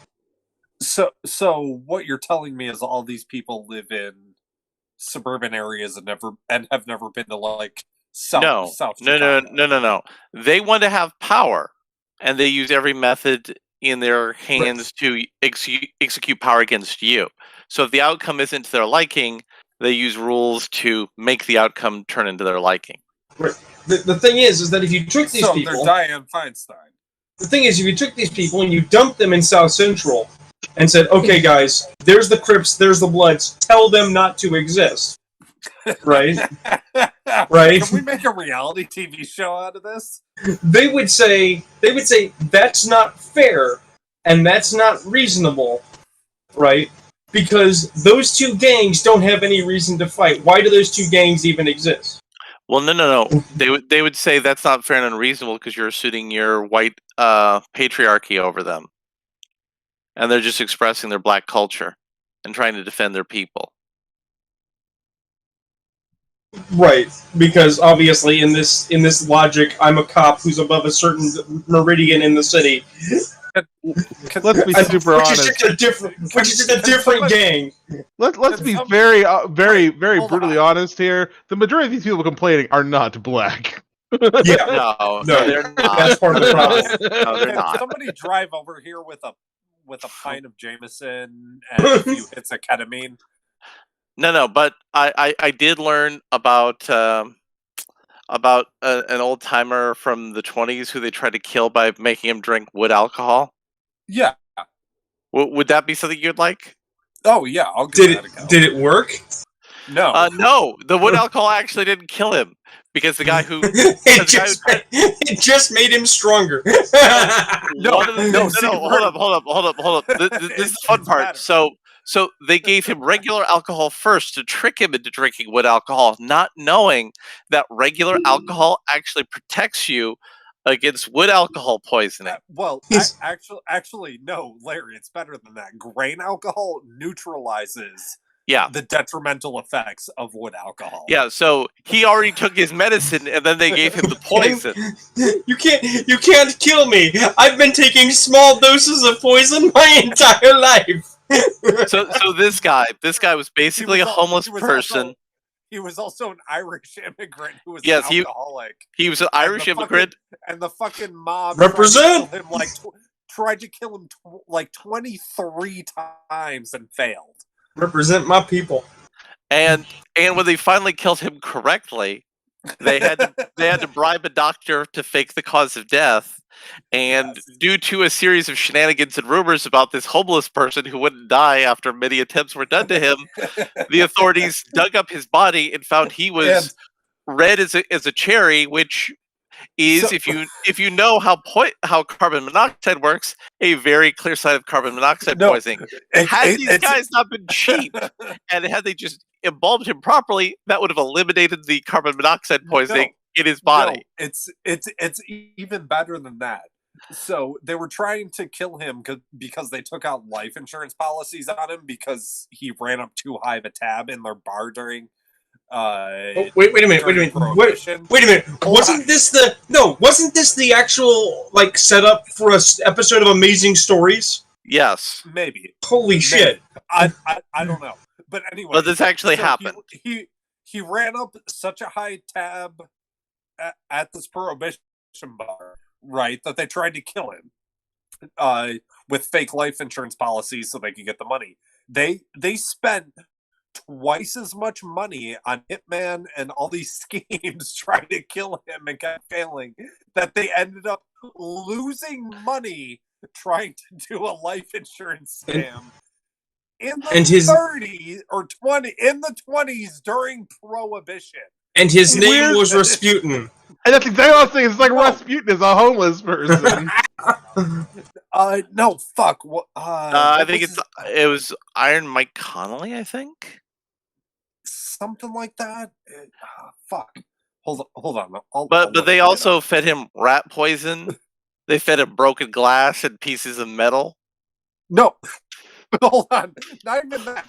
They gave him the wood alcohol, and he passed out drunk in the bar, and they threw him in the back room. Assuming he died. The next day, come back to the bar and say, hey, give me more of that shit. That was some good fucking shit. They also hired a cab driver to run him over. And they thought they killed him, but he actually ended up getting injured and spent a week in the hospital. Getting dried out so he could have more alcohol. They got him so drunk once that he passed out. They doused him in water and then dumped him in Central Park in the middle of winter so he would. He didn't die. And a cop. No, a cop found him. A cop happened to find him before he froze to death and got him to warmth. These guys are really bad at their job. They are horrible at their job. I mean, is this the origin story for your character for the Wild Cards game, Ayrton? Yes. They also hired a hitman to tell them how to kill him. And the hitman said, "Oh shit, that's actually a power, Ayrton. That would work for you. The more drunk your character is, the more invulnerable he gets." Wouldn't that be my power though? No, because you're being Croyd. Yes. His name is. He goes by. His name is Croyd Crenson. Iron Mike Malloy. That's the guy. Yeah. Oh, it's fucking great, Rune. You need to look up this guy's story. It's I can send you a link. I will have to dig into this. I'm amazed this hasn't cropped up on my YouTube. Count Dacula has the absolute Mad Lads on him. That's really good. Here, I'll send you the link. I was gonna say, I'm surprised it hasn't shown in my YouTube because my mom and I we watch garbage tier videos together, and then point and laugh. Like one of our favorite activities is to watch absolute awful videos by a guy named Chills, where it's like, "Did you see this thing? Isn't this like a ghost on video?" And it's like, "No, you dumb fuck, because science." So there you go in the live show chats. I linked you to Count Dacula's video on him. So now I have to come to the cringe corner too. When do I get to be internet famous? So you don't have to appear on the cringe corner. No, I'm just saying like until we do the episode on furries. No, I'm just saying like I have appeared on enough. Appeared on enough podcasts, you'd think I'd be known by now. I'm gonna get Bonitis to come on. It's gonna be great. I mean, you could even cover college football in Cringe Corner. I mean, if you want to destroy your viewership, you get me and Crippled Jesus in the same room together. That's a treat. No, not happening. You two are going to be separated. Did you see the football game I recommended for the Cringe Corner? What you just posted? Yeah. Considering I don't watch soccer, you're going to have to explain this to me. Well, look at the logos of the two teams. Oh, Jesus. Okay. Oh, Jesus. Right. No. You know what? So, I don't know if Church is back yet or not. I'm here. Okay. Church is doing what Church does. He's letting us ramble so he doesn't have to work. I'm mean, gonna create you know. another. I'm gonna create another channel in this Discord because I don't want to create a separate Discord that's just called Cringe, and any fucked up shit you guys find, post it in there. Okay, so I mean, no, you don't want me to do that, Ayrton. No, I absolutely want you to do that. You do not want me to post No. every fucked up thing I come across. No, I absolutely God, no. That's the point of this new show. Is No, the man. most fucked up shit I can find. I am taking it to my not entirely normie, but semi-normie coworkers who don't even know what Kiwi Farms is. Let me just put it. I had to explain Kiwi Farms and what a spurt is. They've had quite a week. Indeed, Kiwi they bars. have. And again, we're just going to cover the most cringy, degenerate, fucked up shit. Hold up, Ayrton, we can possibly find. Ayrton, while we're talking, I already fixed your problem and created it for you. Oh. Feed me cringe. Nice. So do you want to talk about D&D going away from the Imperial system and going to the Godless metric system to end the show? Yes. Oh, I haven't heard about this. Yes, there is now a petition. Dumb fucks from Dumbfuckville want the next edition of D&D to transition from Imperial to metric for no discernible fucking reason. No, metric is way better. You can get fucked. No, it's not about the measurement system. It's about ease of use in a game. On Which is paper, easier. The metric system is fucking Why? easier. Tell me why. How exactly? Because everything in the metric system is divisible by 10. No. You can tell me. No. Tell me. Just a second. Hold up. Ayrton. Yeah. You have a dice that has 12 sides on it. So do you want to divide everything into 1.2? You got a device with 8. Do you want to divide everything into 0.8? Okay. You got a dice with 4. Do you want to change everything into 0.4? Yeah, well, that's just because fucking whatever fuck his name is devised it off of the Imperial system. Also, no. More importantly, all right. I pull out a piece of graph paper to make my dungeon. Are all of my hexes exactly one increment? In which case, I need an immense piece of fucking paper, or are they a 5-foot abstraction? Make my job easier, Ayrton. Which one of it? So currently in the Dungeons and Dragons, your character can move 30 feet in a round, or 60 if you're doing if you're trying to be fast. Yeah.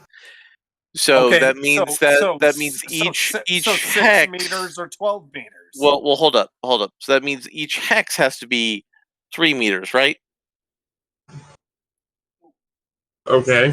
If it's 30 feet, it would be 6 meters roughly. Okay, but here's the problem. Hexes are 6, so they're based on 6. And if we're having 10, if we're having 10 meters divided by 30, that means that you're going to have to divide your hex in half. All right, so you're going to need entirely new graph paper to do your Dungeons and Dragons. If we're going to have this argument, let's at least start off with our math being right. 30 feet is 9 meters, so we'll say we'll round up to 10 meters to 30 feet. It's a 1-to-3 ratio. Because remember, a meter is roughly about a yard. Yeah. Also, you have spells that have a 5-foot radius of effect.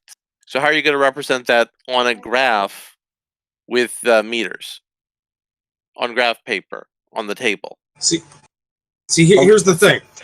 This is what I wanted to get at. Let me put it into the context where I'm. All right, let me be clear. This World of Darkness. This is the first game I played. Yeah, I know. I'm just going from Real World. I hate the Imperial system because every single vehicle I've owned is metric. And I know what a 10mm bolt looks like. I have no idea what like a 7.6 mean. Here's the thing. Here's the thing, Ayrton. In real life, in the life You are correct. Whether I know how to do metric or not, it's irrelevant. You are correct. Metric is more accurate and is better, and we should be using metric in real life. Okay? But... Except for kilometers per hour. Fuck that bullshit. But... Miles per hour is way easier. But, as a for instance, I have a suite of Warhammer 40k RPGs. Okay. They're really good. They're by a company called Fantasy Flight Games, who doesn't make them anymore because Games Workshop decided to gouge their licensees. Okay? Right. They use meters for their movement tracking. Right? Except, when I take those characters, put them into miniature format, and put them on the map with the little squares, and each square is a meter, it doesn't matter. Because it's not about the accuracy of the movement. It's about, okay, I can only move 10 meters. 10 meters is 10 squares. Boom. Done. Nobody actually gives a shit about what the metric is, whether it's imperial, whether it's metric. It could be beans. But this is another one of those mediums by which assholes try to control your game.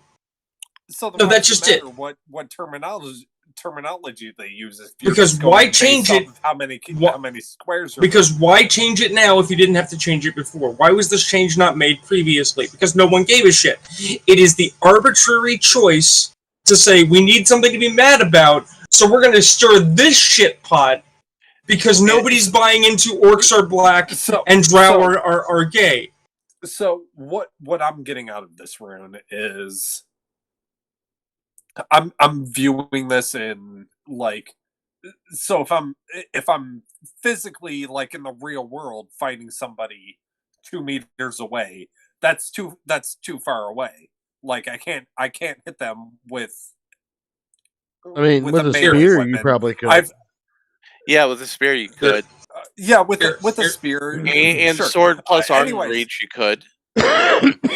Your average sword is like 1.5 meters on the longest, maybe 2. So you'd be hitting them with the tip. Anyways, not the point. So I mean, that is the tip, though. Just the tip. True. Just the tip. So what I'm getting at, Rune, is like I'm looking at this to real world and logically, and that it's all just stupid and it doesn't matter, and Dungeons and Dragons should just make up their own measuring system. Ayrton, let me put this into concepts you do understand. Okay? You play guitar. I just said these concepts are stupid and they don't matter. You play guitar, right? What strings do you use? Do you mean the brand, the gauge? What do you mean? Do you use plastic? Do you use steel? Do you use hair? What do you use? Plastic. You have steel and nylon. Are cool. The 2 types of strings. All right. Nylon is only used on classical guitars. Sure. So you would say then steel is better? No. Okay. It works with my guitar. I can't put nylon strings on my guitars. No. It won't work. No. This is pertinent. Okay. So, all right, you use the strings you use because they're the strings you've always used. You know how to use them. You know how to manipulate them. There they are. Nobody cares. It's not a problem. Sure. Okay. And yet somebody comes around and says, I want you to use my strings because I think my strings are better than your strings, and you don't get to have a say in the matter because I'm changing the rules of who gets to choose what strings. And also this is part of the broader... I see kind of where you're going. Also, this is part of the... It doesn't work because string choice is entirely personal preference. No, that's just it. No, to them there's nothing personal. Yeah, everything has to be subordinated to the revolution. Right. They will mandate it. So if you ever wanted to play in a professional venue and you walk in with the wrong strings, like you can't play those strings here. Because it is in fact personal choice. I have the physical books in real life. At my table, it can be imperial until the cows come home. I mean, again, But I but- see what you're saying, Rune. in But future that's- but printings, it's a false No. equivalency. it's not, because in future No, printings, it literally it's is. not. No, Because Ayrton, no, Ayrton, it is. shut the because fuck you up. told me- no, you Ayrton. told me we could use the term beans for a measurement, and it doesn't matter because Right, but the Ayrton- distance on the paper. Hold up. Right, Let but him talk. Here's the thing. All right. Ayrton, here's the thing. You have, in your house, right now, steel strings. You can play on your steel strings. Okay? Because I don't If- have a classical guitar. Yes. Right. You break a string. Fuck, I gotta go buy a new pack of strings. You go to the store to get strings. All of the steel strings have been replaced with nylon strings. You say, where can I get steel strings? I say, we don't make steel strings anymore.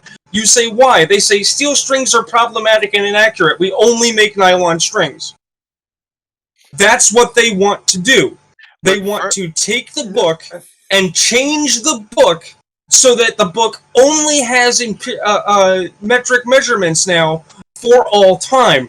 And anybody who says, but I preferred imperial, can get fucked. Further, using it's hold, still- hold up, Ayrton. Okay. Further, using Alright. this analogy with the guitar strings, All right. everybody's going to hear music with the nylon guitar strings, and all the people who review music are going to talk about how much better the music is now that it has the nylon guitar strings. So anybody who wants to use non-nylon guitar strings has a smaller and smaller share of the audience until they cease to exist. Right. Even But- if, oh, okay, even this- if this is- hold on, mechanically hold on. steel is better or equivalent. No, that's this is why I say that's a false equivalency, is because different types of instruments need those. No, you can't. that is You can't correct. put. You can't That is put steel- correct. You can't That is put steel correct. strings on That is a correct, classical Ayrton. guitar. But we're, Ayrton, but we're not break talking it. about a world where things make sense. We're talking about a world Right. dictated by revolutionary ideology, and you have to Ayrton, subordinate things to the ideology. Ayrton, you're correct. There are games. What I'm saying is this analogy is not working in my brain the way you In your think in it's your brain. working. Your brain is the problem. The analogy is fine. Your brain is trying to say, but why would you do that to a guitar? That doesn't make any sense. Right, And and what- that's what and what- we're saying. The guitar is already fine, and they want to change it for No, the sake of it's- changing no, it. No, it's not that the guitar is only fine. It's literally the guitar will break. Right, If and then you you try have to and buy, do it. and then you have to buy the guitar that has the right strings. Then Right, and that's the thing. No, They don't no, give a no, shit no, if it'll no, break no, the no, guitar. No, because literally a classical guitar that uses Mhm. nylon Right. strings Mhm. sounds, plays, feels, and articulates entirely differently Right. than a modern acoustic guitar that Right. or electric guitar that uses steel strings. Correct. It is entirely different. Alright. That's Correct. like saying, hey, I'm gonna put a 223 Mhm. round inside of my Glock 9 in my Glock 17. Technically it'll work. Right, Technically you could do it, right, but it will break the device by Right. doing it. and then Okay. you use the correct device after that, and it's your Alright. fault for using the wrong device. Right. Not that they broke your device in the first place. Moody has a add-on. He wants to get in edgewise if we can clear up a minute. Yeah, no, please go ahead because my fucking brain hurts off of this analogy. Okay, so if we can get off of guitars for just a second. Just a minute. Yes, please, let's. There's two real easy answers to why they're doing it and why it's happening now, right? One, frankly, it's because of COVID. A whole lot of games have gone online, and as a result, the idea playing with people overseas has become norm, and they want to be able to capitalize on that international market. And frankly, almost no countries use Imperial. There's just two. But if they Moody, want to internationalize their sales, they have to go metric. Moody, this is not WotC who wants to do this. This is random jerks with if mental illness haircuts. If it was WotC saying we're converting to metric, I'd be like, oh, okay, because that's the company. I got no choice for that. Ah, see, that was the way I understanding is this was WotC doing this. No. no. Of No, course, this- WotC would do this. This makes total sense. WotC. No. This is the mental illness haircut crowd. Here's the thing. If it was WotC doing it, The smart money is, here are our measurements in metric, here are our measurements in feet, use whichever measurements you prefer. Because that's WotC. Or here's how you make Correct. your measurement system in beans. Right. And I What would we be have... and that, No, I Okay. don't like the measurement system in beans because that's what Ironclaw does, and Ironclaw's stone system makes things completely Oh incomprehensible. yeah, I fucking hate beans. But here's the thing. Here's the thing, though. No, what we have is we have some rando on the internet saying, I prefer metric, therefore everyone else should use metric, sign my petition. Right? Alright. And they're pushing for it. They're like, we want metric! We want metric! And when you go, why? It's like, because metric's better. And you go, why? And they say, metric's better. They don't actually have a better reason. Which means you could look at them and say, why not beans? And they'd be like, metric's better. Well, here's the thing. Even if they have no reason, that doesn't mean that they are intrinsically wrong. You can come up with the right answer on accident and not know that you're coming up with the right answer. I do think that if mini games switch to a more metric system, because frankly, there's a large crossover between people who play role-playing games and people who are into science. There's a lot of people in that crowd who are pretty comfortable with metric because they are all into that kind of thing anyways. So switching games over to metric wouldn't really hurt most games, and it would open up more international play. you see, here's my thing with that Again, is you'd have to change. The thing is, if you have the squares, and if in your mind the squares are 35 feet or 7 meters, whatever.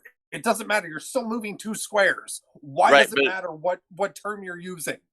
Because all the spells are built around a certain measurement, and if you were to try to break it into units of meters, it would be harder to visualize on a piece of paper or on a virtual tabletop. I mean, again, maybe it's because I've grown up having all metric vehicles. No, but it's not that. It's not that. If someone says 2 meters, like I can visualize what 2 meters is. Right. No. But what if I told you your character, no context, this isn't meters, this isn't feet, your character moves 20 squares. How far is that? How far does your character move? Right, no, that's not my problem.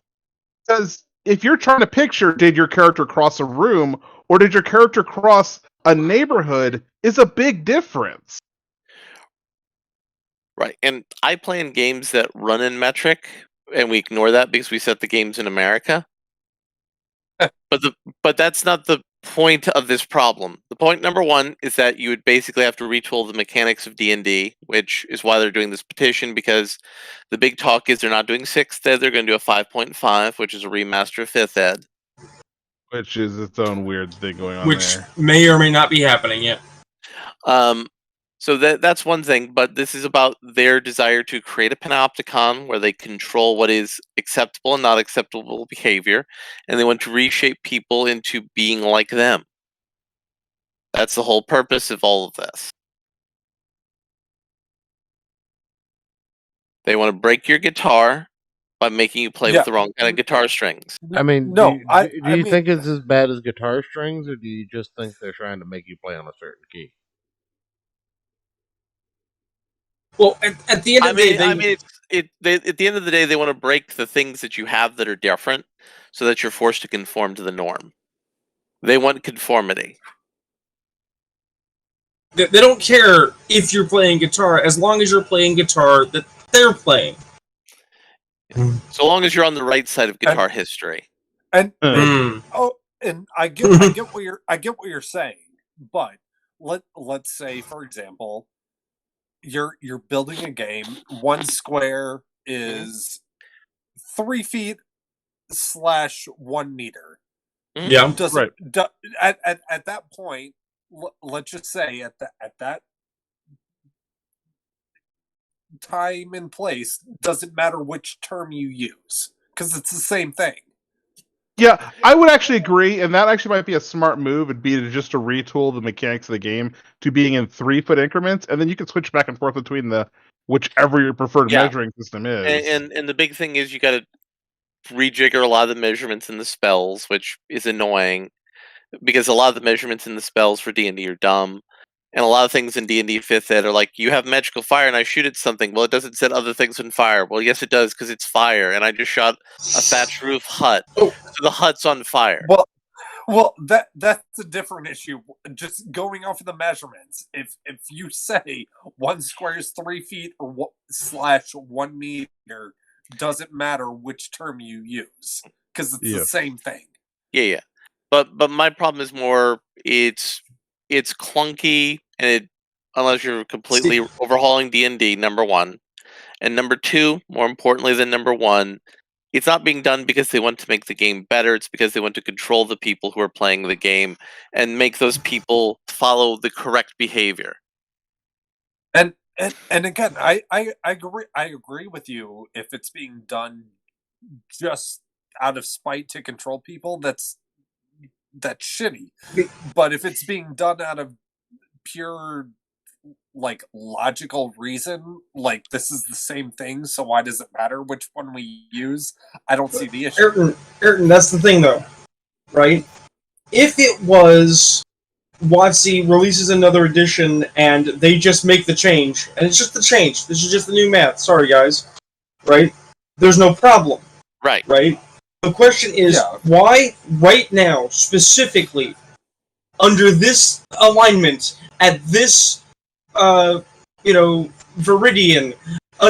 contained entirely within Seymour Skinner's kitchen, why right now do we require... Yeah, why do we require to switch to metric? There is no reasonable motivation other than because we arbitrarily decided this is the next shitstorm. The problem I kind of have with this kind of stance is it implies a level of agreed consensus that I don't think really is present. There's not this level of collaboration going on. Hold up. They don't need consensus because these aren't deep people. They only have a limited number of approved thoughts. Well, and this is I think this is where I got confused on your guitar analogy, because in my brain I'm seeing this as like, why would you use DR pure blues strings, which is what I use, versus GS Boomer 11 through 11 to 50, which is what I used to use beforehand. They're basically the same string, just the DR pure blues have a slightly different tone that I like better, that an average person isn't going to notice or care about. It's literally just because I can notice it. That's the difference between 3 feet and 1 meter. To me, when I'm looking at this, that's how I'm viewing it. To go back to your guitar analogy, it's people saying it's literally just different brands. They're accomplishing the same thing. It's people saying it's people saying the thing that they don't quite have the balls to say in comics. Okay. Because what they have been shipped for what they want to say that they don't have the balls to say, right, is that you are only allowed to read from New 52 onward. You are only allowed to read from Civil War II onward. They want you to only read their woke stuff, and when you're like, but I like the old stuff, they want to either diminish you. Well, you're a recidivist. How do you like the old shit? Or they want to diminish those books and make them harder to get and less and put them on the not approved list, so that you don't have any dissent of opinion. And as our friend Alex Jones would tell you, this is all going to be going into the social credit system that they're going to use to determine how you function in your life. I mean, maybe you would understand it better if your best friend Alan Moore was explaining it to you with plant rape. Can I jump out of a 2-story building twice? But what's only funny if you for me, bounce on the way down. Well, what's funny for me is when we were talking about White Wolf is I still regularly talk to Mark Rainhagen on Facebook. I have never spoken to Mark Rainhagen. I'll pretend I know what you're talking about. He's the guy who made White Wolf. He's a man with a funny name who has terrible decision making. Right. I've seen him in the World of Darkness documentary with the leopard print head shave. Mm-hmm. Yeah. Wait. You keep saying things, Rune. He also had. I am not part of your degenerate community. He also been. Hold on, Larry. Head shaved leopard print. Yes. What the fuck are you talking about? He is alright. He is very short haired or bald. Put a fucking picture in the show chat. I mean, I can try to find it. What's his name again? I'll find one for you. Mark. Don't Rain.Hagen. You need to have the dot. Don't fucking try. Put it in there. Put it in the live show chat or what Larry generously made for me, the post cringe in the Feed Me Cringe chat. Either way, I don't give a shit. I mean, I can find pictures of him. Finding one of him specifically from that con is not so easy. Yeah, but Mark also has a lot of interesting ideas for role-playing games that don't always necessarily work out. Like, for example, he tried to come up with a game system that combines collectible card games, deck-building games, traditional role-playing games, and board gaming mechanics that you can modularly plug and play all 4 different mechanics together. Okay.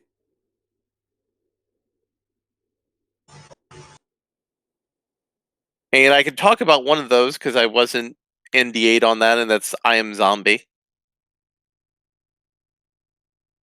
All right, so I can't find a leopard picture, but I'll leave you with this. There you go. There's the guy. What the fuck? Wait. No. No. Yeah. 9999. Wait. You okay? That's actually hold up. That's actually the picture he made for I Am Zombie for the character that was based off of him. Oh, okay. So this is like a Photoshop, like a shitty Photoshop makeup thing. This isn't what he actually looks like, right? It's really close. No. Like the bruise under his eye, you remove that, and that's how he looks. White Wolf has always loved using shitty Photoshop and real life photography, and it's a bad idea. Hold on. And what does this guy do again? He makes role-playing games. There you go. Can he not? Well, no. He's made a lot of good role-playing games. Has? Yes, actually. I mean, you're playing one of them. Yeah. Another game he played, which is interesting, is Ars Magica. Don't you mean Mage the Ascension 0E? Well, no, because he got the Ars Magica license from somebody else. So he looks like someone that wants to be a pedophile but can't quite commit to it. So he decides to let like foals, like baby horses, fuck him in the ass. No, he's just a nerd like the rest of us. Yeah. No.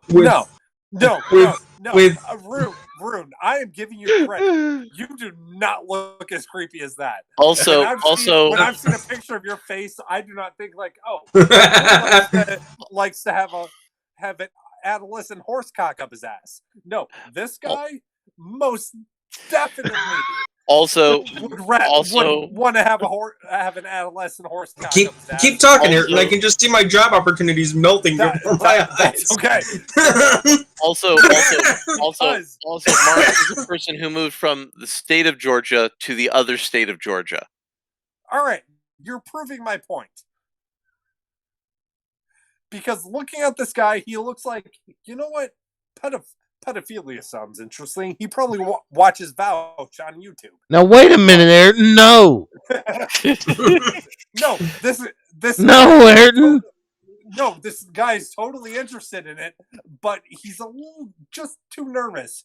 You know, that one guy in high school, we all knew this guy, who was like kind of bi, but wasn't quite sure about taking a cock up his ass from a jock, who was also secretly bi or Yes, secretly please gay. tell us more about what you know about this. Yeah, Oh, Jesus. yeah, you know, that's what this guy is, but with pedophilia. So he's taking miniature pony / full cocks up his ass because he's not quite sure if he wants to be a pedophile or a zoophile. Well, let me just say, when his D20 game comes out, we'll be sure to review the game and have you play it. Yeah. Hey, RuneKnight, you looking forward to those gaming book publishing deals you got going on? Oh yeah. Oh yeah. All those potential jobs, man. Here we go. And again, Rune, if you want to show up on the cringe corner. Well, no, wait a minute. Actually, my new show, by the way, to talk about furries. You're more well, actually, as I think about it, yeah, it could happen. Like Mark Reagan could hear about this and be like, "Oh, these guys sound really funny," and then be like, "Hey guys, do you want a job?" He's gonna hear about it. He's gonna be like, "These guys are assholes." He's gonna listen to my rant. And be like, that too. Damn, Carry on. Hold up. I'm gonna DM these guys. Like seriously, Rune, if you're interested, I'll see if like he's kicking around a story idea group. If I can pull somebody else into it, and you can get in advance working into his creative process. I can see. If I'll need more coffee, but okay. I mean, it's a Facebook. It's a Facebook private group. No, I'm just saying. I'm also fully familiar with the end results of his work and why he doesn't work at White Wolf anymore. I'll need more coffee. I mean, he got paid because he has bite marks on his back from the minute. No. It's because there was a creative disagreement, and other people wanted to go one way. He wanted to go another, and they said, "Well, here's your buyout, and we're still going to use you as our Stan Lee." Yeah, he definitely wanted to go the other way. So Church, I'm going to request that you be the one who play us out, because I don't think Ayrton's in a good headspace for that. I mean, Ayrton's just going to live he's in smash the guitar. I told you, I don't like them putting chemicals in the water that turn the freaking frogs gay. Or that's reasonable. Oh, is that where we end the show? Yeah. Something like. Good night, everybody.